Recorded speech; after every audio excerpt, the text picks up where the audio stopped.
परबतसर में रामनिवास जी ने एक किसान सम्मेलन का आयोजन किया था और मुझको यहाँ पर आमंत्रित किया था। तो मुझे बड़ी खुशी हुई कि परबतसर में भारी तादाद में हमारे किसान भाई नौजवान एकत्रित हुए और उस किसान सम्मेलन को हम सब ने संबोधित भी किया। आज मुद्दा देश के सामने बहुत महत्वपूर्ण है कि केंद्र की सरकार को लगभग 9 साल पूरे हो जाएंगे अभी 2 महीने बाद 3 महीने बाद।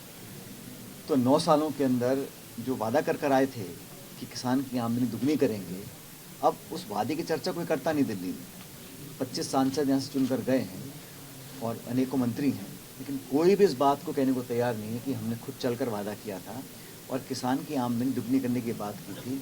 उस पर बड़ा एक घातक प्रहार किया, वो 3 कृषि कानून बनाकर। अंत में जब साल भर लोगों ने विरोध किया, अनेकों लोगों की जान गई, तो वो विड्रॉ कर लिया उसको। और उस विड्रॉ करते वक्त कहा था कि हम न्यूनतम समर्थन मूल्य पर एक कुछ कानून बनाएंगे, लोगों को गारंटी देंगे। आज हम लोगों ने मांग रखी है कि एमएसपी की खरीद पर केंद्र सरकार को कानून बनाना चाहिए।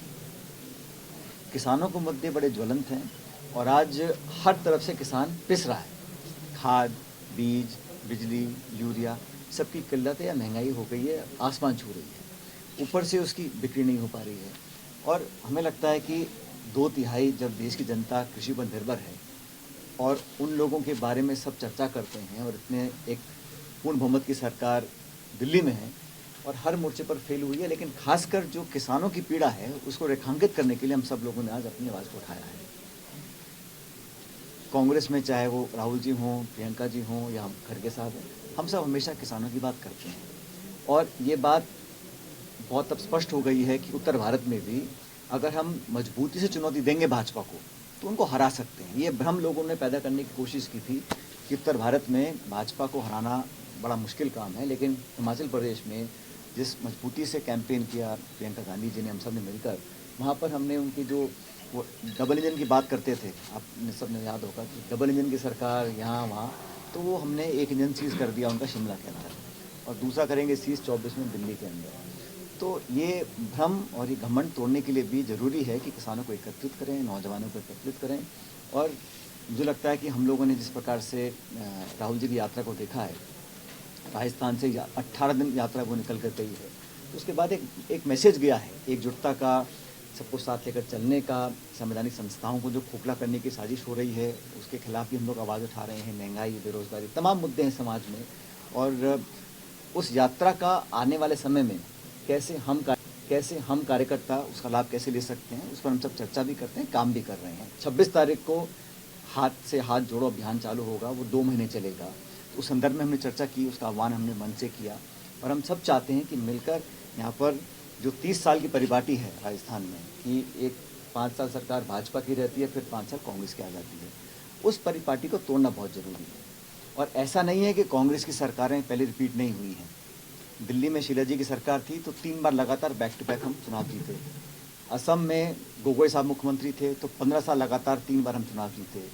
आंध्र प्रदेश में रेड्डी साहब 2 बार कांग्रेस की सरकार लगातार बनाई। हुड्डा साहब ने हरियाणा में 2 बार सरकार बनाई है। तो कांग्रेस की सीएम जो सरकार रिपीट होती हैं, ऐसा नहीं है, लेकिन राजस्थान में हम नहीं कर पाए 25-30 सालों से, तो उस पर हम लोगों को पूरा ध्यान केंद्रित करना है। इस संदर्भ में जो मुझे सुझाव देने थे, जो बातें करनी थी, मैंने केंद्रीय नेतृत्व हमारी पार्टी का जो है उनसे बात की है और कुछ कदम हमने उठाए भी हैं। अब समय भी कम है, 11 महीने बचे हैं सिर्फ, तो मुझे विश्वास है कि हम मिलकर अगर काम करेंगे, कार्यकर्ता, सरकार, संगठन मजबूती से एकजुटता दिखाएंगे, लोगों के बीच जाएंगे। और देखो अंत में जनता जनार्दन है, पब्लिक डिसाइड करती है कि कौन जीतेगा कौन हारेगा। इसलिए मुझे पूरा विश्वास है। हमारे नौजवान साथी यहाँ नागौर जिले के बैठे हैं। पिछली बार जब चुनाव हुए थे तो नागौर में एक तरफा जीत कांग्रेस पार्टी की हुई थी विधानसभा चुनाव के अंदर, तो उसको हम चाहते हैं कि उसी दिशा में हम आगे मिलकर काम करें। हम सबका ध्येय यही है कि हम कैसे संगठन को, पार्टी को, कार्यकर्ताओं को एकजुट रखें। और मुझे विश्वास है कि अब कई जिलों के दौरे रखे हैं मैं कल हनुमानगढ़ में हूँ, फिर परसों झुंझुनू में, उसके बाद पाली और 20 तारीख को मैं जयपुर में हूँ। तो ये एक जनसंपर्क कार्यक्रम, किसान सम्मेलन, युवाओं को एकत्रित इकट्ठा करना, तो एक मुहिम हम चला रहे हैं कि कैसे हम अपने नेताओं को, कार्यकर्ताओं को, संगठन को, सब लोगों को मजबूती और ताकत दें। इस उद्देश्य से हमने कार्यक्रम करा था। मुझे खुशी है कि बहुत सफल आयोजन रामनिवास जी ने, इनका सहयोग मुकेश जी ने सबने किया और एक जो मीटिंग बहुत होती हैं, लेकिन उस मीटिंग में जो ऊर्जा निकल कर आई, जिस प्रकार से लोगों का समर्थन था, उसे देखकर मुझे पूरा विश्वास है कि हम सब लोग अपने इस मुहिम में कामयाब रहेंगे। सर आपने जैसे कहा जल्दी मिली है क्या सर चुनाव को? ऐसा है, हम सब, जैसा मैं भी कई बार कह चुका हूँ, सरकार के हमारे सब साथी कह चुके हैं कि हम लोग दोबारा 11 महीने बाद कैसे जनता का विश्वास जीतें, उस दिशा में जो कुछ भी करना है हम सब करने को तैयार हैं।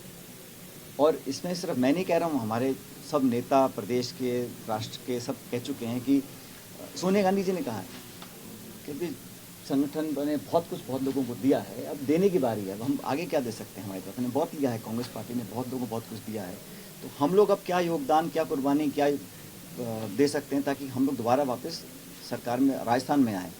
और अब चुनाव होंगे कर्नाटक में, फिर मध्य प्रदेश, छत्तीसगढ़, राजस्थान चुनाव हैं, और इन स्टेट के इलेक्शन से 24 के चुनाव पर बहुत प्रभाव पड़ेगा। तो अगर हम सरकार दोबारा बनाएंगे तो 24 में मजबूती से हम लड़ सकते हैं। आप सब जानते हो पिछले 2 बार हम सीट नहीं जीत पाए, तो 23 में जब हम सरकार बनाई हम लोगों ने 18 में, तब 19 में हम एक भी सीट नहीं जीते। तो फिर 23 में सरकार हम बनाएंगे, तभी जाके मुझे लगता है कि हम मजबूत चुनौती दे पाएंगे। लेकिन जनता भी भर गई है भाजपा के बाद। एक मिनट, भाजपा के जो 9 साल का जो करना है, जीएसटी, महंगाई, बेरोजगारी, निवेश, सारा खदान, हवाई अड्डे, रेलवे लाइन, बिजली कंपनी, बीमा कंपनी, सब बेच दी होने पौने दाम में। तो सब लोग थक चुके हैं, और ये बार बार कानून बनाना किसानों के खिलाफ, अग्निवीर जैसी योजना लेकर आना, महंगाई बढ़ा देना, और फिर इतना भी नहीं बोलते कि हम कोशिश करेंगे महंगाई कम करने की। मैं तो सुना नहीं किसी भाजपा के नेता ने बोला आज तक भाई हम पूरी कोशिश कर रहे हैं महंगाई ना। वो तो फिर हिंदुस्तान, पाकिस्तान, मंदिर और मस्जिद और ये वो, तो ये सब बातें लोग देख रहे हैं। अब लोग झिक चुके हैं, बदलाव चाहते हैं, लेकिन हम सबको संगठित होकर आगे बढ़ना पड़ेगा। सर ये गुटबाजी से संगठन सर कमजोर हुआ है? ये सत्र में एक विधेयक पास भी किया था, तो मैंने कहा कानून हमने पास किए हैं, सब सेफगार्ड्स भी हैं, लेकिन बार बार पुनरावृत्ति हो रही है। इसका तो कोई इलाज ढूंढना पड़ेगा, और इसका जो मास्टरमाइंड है या कौन ऐसे ताकतवर लोग हैं, मैं नहीं जानता हूँ कौन है, कहाँ है, लेकिन कोई ना कोई तो होगा ही। तो उन लोगों को सबक सिखाकर एक उदाहरण प्रस्तुत करना चाहिए ताकि आगे कोई दुस्साहस ना कर सके। अब पेपर आउट हो रहा है, फिर उसकी कंप्लेन हो रही है, फिर पेपर कैंसिल हो रहा है, और लगातार बार बार हो रहा है, तो उस पर सब चिंतित हैं। ऐसा नहीं है कि सरकार हम में से कोई चिंतित नहीं है, चिंतित हैं, लेकिन एक्शन में समझता होना चाहिए। सर आपके सवाल पे युवाओं का ये कहना है कि आप कौन सा जिला बनना चाहिए और आप क्या? मेरा दृष्टिकोण इसमें कुछ नहीं है, इसमें इसको निर्णय सरकार को करना है, और मैं तो चाहता हूँ कि मापदंड के आधार पर, जनभावनाओं के आधार पर, सब कुछ सुनने के बाद जो सबसे उपयुक्त रास्ता होगा उसको राज्य सरकार अख्तियार करेगी। पेपर लीक के मामले बढ़ते जा रहे हैं, आज सरकार पर भी निशाना साधा। क्या करें? पेपर लीक की जो घटनाएं हैं वो राजस्थान में ज़्यादा हो रही है। सरगना की बात की, तो आपके हिसाब से क्या कार्रवाई होनी चाहिए सरकार? देखो, ऐसा है, ये कहना कि बाकी स्टेट्स में हो रहा है, तो यहाँ पर राजस्थान के जो नौजवान हैं उनके कुछ अरमान हैं, और जो मध्यम वर्ग के गरीब लड़के हैं, ग्रामीण क्षेत्र खासकर, वो कितनी मेहनत से तैयारी करते हैं, और फिर उसमें खर्चा भी होता है, पूरा परिवार जुट जाता है उसको करने में। तो फिर अगर इस प्रकार की घटना होती है, बार बार होती है, तो मैंने कहा मुझे पीड़ा होती है, मेरे को वेदना होती है इस प्रकार के कभी घटनाक्रम सामने आते हैं। इस पर कार्रवाई करनी चाहिए, और कार्रवाई सीमित नहीं रखनी चाहिए। अगर कोई छोटा मोटा कोई दलाल है तो उसको पकड़ो, अब अच्छी बात है, उस पर एक्शन भी लो, अच्छी बात है। लेकिन अगर कोई बहुत बड़ा इसमें किसी का हाथ है, वो कितना बड़ा भी हो, किसी पार्टी का हो, किसी सरकार में हो या कहीं किसी पद को, उसका तो सबक बनना चाहिए, क्योंकि ये एक बहुत जज्बाती मुद्दा है, और इस पर पॉलिटिक्स तो नहीं होनी चाहिए, लेकिन इस पर न्याय तो होना चाहिए कि ताकि भविष्य के नौजवान की पीढ़ी को विश्वास रहे कि मैं जो मेहनत कर रहा हूँ, किताबें ला रहा हूँ, ट्यूशन पढ़ रहा हूँ, दिन रात हम लोग लगे हुए हैं, तो हमारी परीक्षा होंगी, वो कैंसिल नहीं होंगी, परिणाम रुके नहीं जाएंगे, और नौजवानों को रोजगार का जो रास्ता है वो खुलेगा। तो वो विश्वास कायम रखने के लिए मुझे लगता है सख्त कार्रवाई की जरूरत है। इसको मैं पहले भी कह चुका हूँ। सर आपके जो फैन फॉलोअर्स अगर ये बात कहेंगे, जो मुझे ठीक लगता है मैं हमेशा बोलता ही हूँ। जब कुछ चेंज लेकर आए थे हम, कि जो महापौर का चुनाव हुआ था उसमें पहले इंडायरेक्ट चुनाव था, फिर हमने डायरेक्ट करा दिया, फिर दोबारा इंडायरेक्ट करा दिया, तो मैं जब सरकार का पार्ट भी था तब भी मुझे जो सही लगता था मैं उस बात को बोलता था, और मैं समझता हूँ ये खूबसूरती है हमारे दल, हमारी पार्टी के अंदर, कि हम अपनी बात बोल सकते हैं। अब जो केंद्र सरकार का मंत्रिमंडल है, वहाँ कोई बोलने की स्थिति में है किसी से कुछ भी? वहाँ तो एक तरफा ही चलता है जो चलता है, लेकिन हमें जो ठीक लगता है उस बात को हम रखते हैं, रखना भी चाहिए। तो मैंने क्या, इसमें सरकार ने संज्ञान लिया, कार्रवाई भी करी, आप सब जानते हैं जयपुर के अंदर हुई है, लेकिन वो कुछ लोग फरार हैं, और मैं समझता हूँ इनके ऊपर भी कोई ना कोई लोग होंगे, क्योंकि ये खुद इतना बड़ा काम कर पाए मुझे लगता नहीं है। तो उनको पकड़ना चाहिए, और पकड़ के जल्द पकड़ के सीमाबंद समय सीमा तय कर उसका उदाहरण प्रस्तुत करना चाहिए।